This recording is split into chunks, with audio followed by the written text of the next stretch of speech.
Hello दोस्तों, जय मसीह की। कैसे हैं आप? आशा है आप भले चंगे हैं और परमेश्वर की आशीषों का आनंद अपने जीवन में ले रहे हैं। एक बार फिर से आपका ये भाई, आपके ये दोस्त एक नए वीडियो के साथ आपकी सेवा में हाजिर है।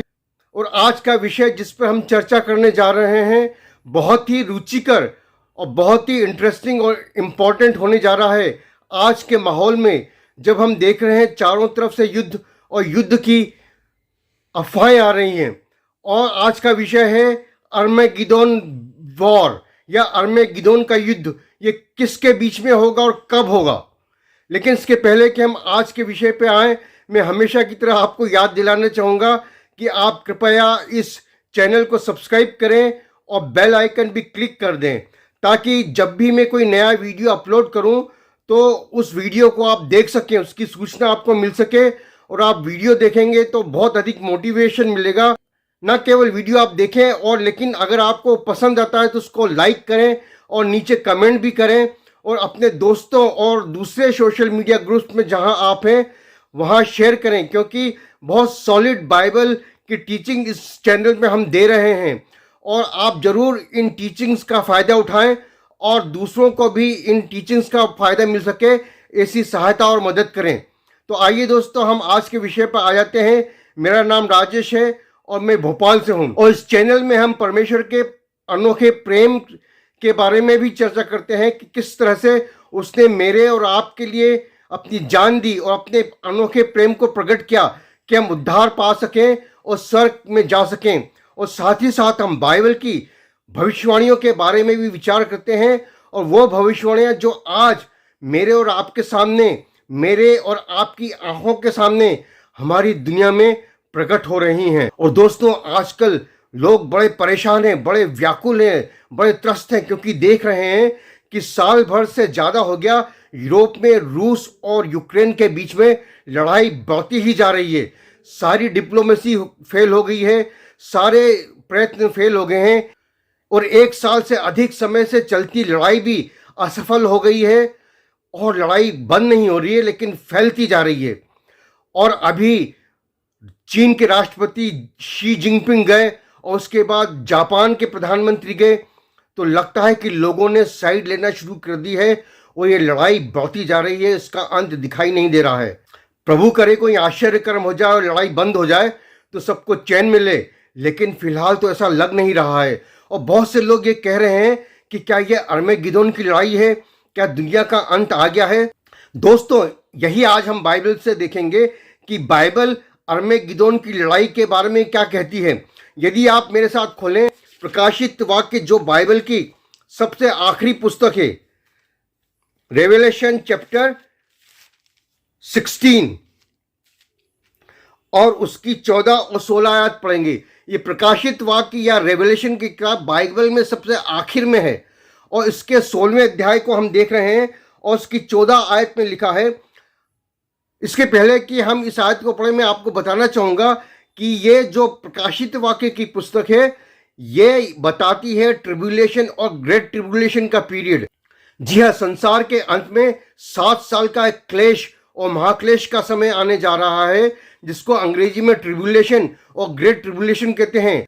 और प्रकाशित वाक्य के 6ठे अध्याय से लेकर 20वें अध्याय तक इसी क्लेश और महाक्लेश के समय का वर्णन है।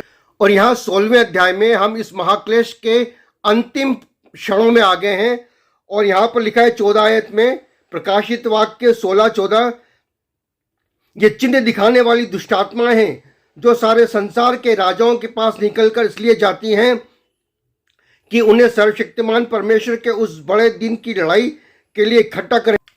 तो यहां हम देख रहे हैं कि जब 6वां स्वर्गदूत तुरही फूंकता है तो यूफ्रेटस या फरात नदी सूख जाती है, और अशुद्ध आत्माएं मेंढकों के समान निकलती हैं, और ये चिन्ह दिखाती हैं और सारे संसार की सेनाओं को लड़ाई के लिए इकट्ठा कर देती हैं। और 16वीं आयत में लिखा है, और उन्होंने उनको उस जगह इकट्ठा किया जो इब्रानी में हर्मगिदोन कहलाता है। जी हाँ, तो ये हिब्रू में अर्मेगिदोन कहलाता है। ये इज़राइल के उत्तर में मेगिदो नाम की जगह है, एक बड़ा मैदान है, और यहाँ पर दुष्टात्माएं सारे संसार की सेनाओं को इकट्ठा कर लेती हैं। जी हाँ, यही अर्मेगिदोन की लड़ाई की शुरुआत है। तो अर्मेगिदोन की लड़ाई जो होगी वो अभी नहीं हो रही है। अर्मेगिदोन की लड़ाई महाक्लेश के समय में होगी, 7 साल के क्लेश और महाक्लेश के समय में होगी और उसके अंत में होगी। ये दुनिया की सबसे अंतिम और आखिरी लड़ाई है और इसमें जो दुष्टात्मा है सारे संसार की सेनाओं को, जी हां, एक या दो देश नहीं, केवल रूस नहीं, वरन सारे संसार की सेनाओं को इकट्ठा करती हैं अर्मेगिदोन के मैदान में और वहां पर यह लड़ाई होगी।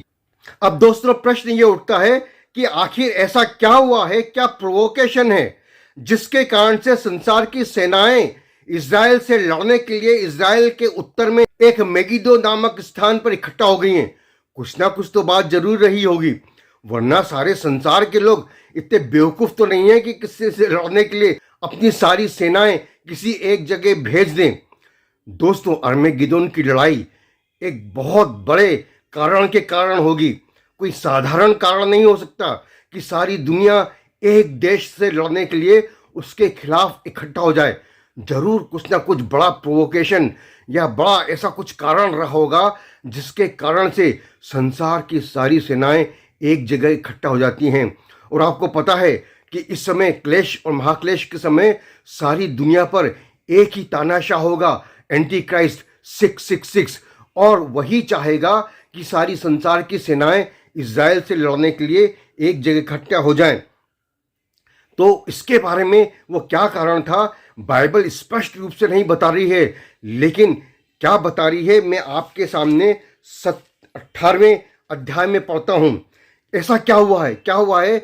18वें अध्याय की दूसरी आयत में लिखा है, गिर पड़ा, बड़ा बेबीलोन गिर गया है, वो दुष्ट आत्माओं का निवास और हर एक अशुद्ध आत्मा का अड्डा और हर एक अशुद्ध और घृणित पक्षी का अड्डा हो गया है।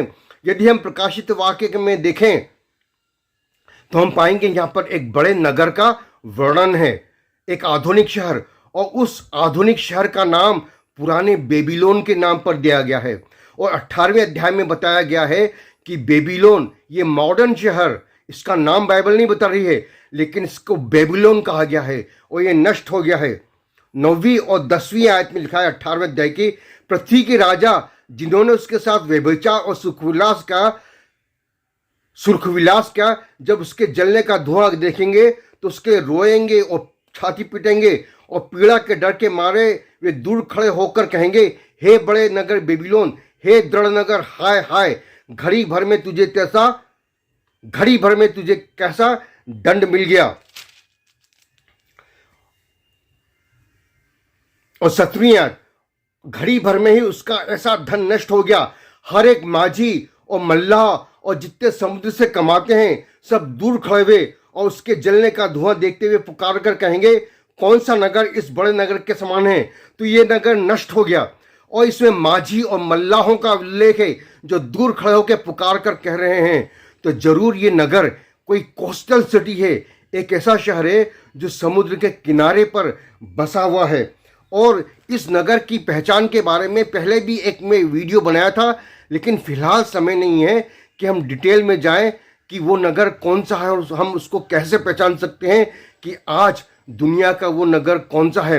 लेकिन इसके बारे में फिर से विस्तार से एक नया वीडियो मैं जरूर आने वाले दिनों में बना के पोस्ट करूंगा। लेकिन ये नगर नष्ट हो गया, घंटे भर में नष्ट हो गया। इस नगर को घंटे भर में किसने नष्ट किया?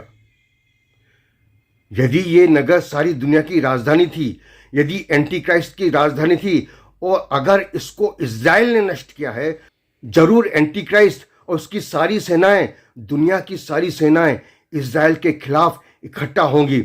जी हाँ दोस्तों, मुझे लगता है बेबीलोन को, जो आधुनिक शहर बेबीलोन है, जो संतों का कत्ल कर रहा है, उनके सर काट रहा है, इजराइल को दबाने की और नाश करने की कोशिश कर रहा है, इजराइल ने ही पलटकर उस पर न्यूक्लियर हमला किया है और बेबीलोन को 1 घंटे में नष्ट कर दिया है। अब ये बेबीलोन कौन है, ये हम आने वाले वीडियोस में देखेंगे।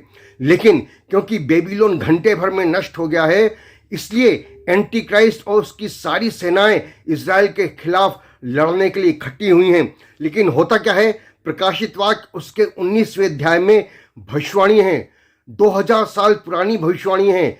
यूहन्ना ने ये भविष्यवाणियां की हैं। उसने विजन देखा है पतमुस के नामक टापू पे, जो आज के तुर्की के तरी दक्षिण में आज भी मौजूद है। उस टापू पर खड़े होकर या बैठकर उसने इस भविष्यवाणी को देखा है। और यदि प्रकाशित वाक्य उसके 19वें अध्याय की 11वीं आयत में देखें तो हम देखते हैं कि जब इजराइल चारों तरफ से घिर गया है, सारे संसार की सेनाएं उसके विरोध में खड़ी हो गई हैं और बचाने वाला कोई नहीं है, किसी हालत में इजराइल बच नहीं सकता, तब अचानक से परमेश्वर एक तरफ से इंटरवीन करता है इस लड़ाई में। और 11वीं आयत में लिखा है, फिर मैंने स्वर्ग को खुला हुआ देखा और देखता हूं एक श्वेत घोड़ा है और उस पर एक सवार है जो विश्वास योग्य सत्य कहलाता है और धर्म के साथ न्याय और युद्ध करता है। 14 आयत, स्वर्ग की सेना श्वेत घोड़ों पर सवार और श्वेत और शुद्ध मलमल पहने हुए उसके पीछे पीछे है।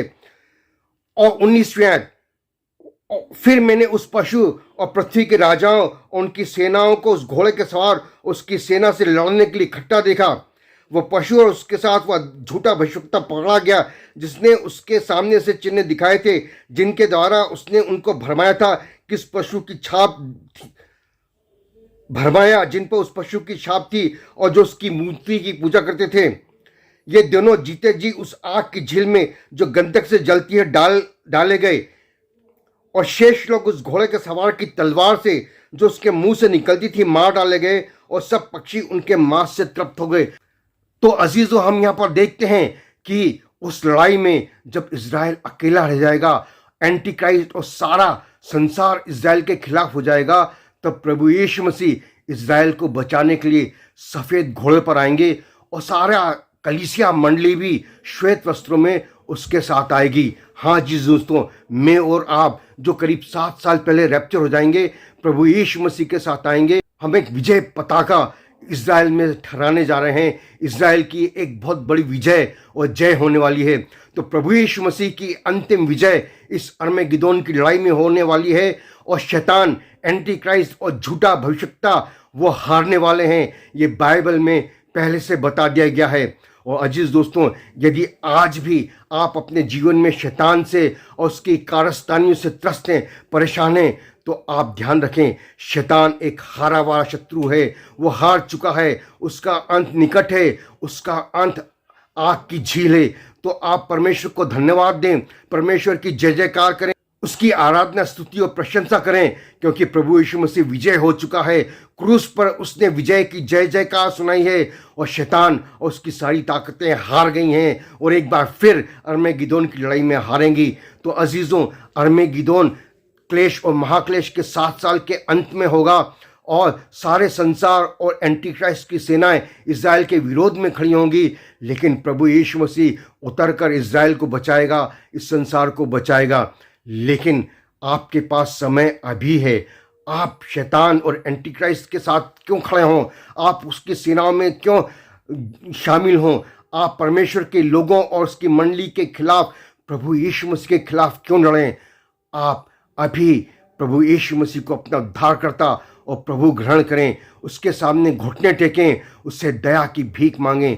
प्रभु यीशु मसीह आपको बचा लेंगे, आपको नया जन्म देंगे, आपके पापों को क्षमा करेंगे। याद रखिए, उसने आपसे प्रेम किया। वो नहीं चाहता कि आप नाश हों, वो चाहता है कि आप बचाए जाएं, क्योंकि वो आपसे प्यार करता है। आज ही आप यीशु मसीह को अपना जीवन देके उद्धार पाएं। परमेश्वर आपको आशीष दे। आमीन।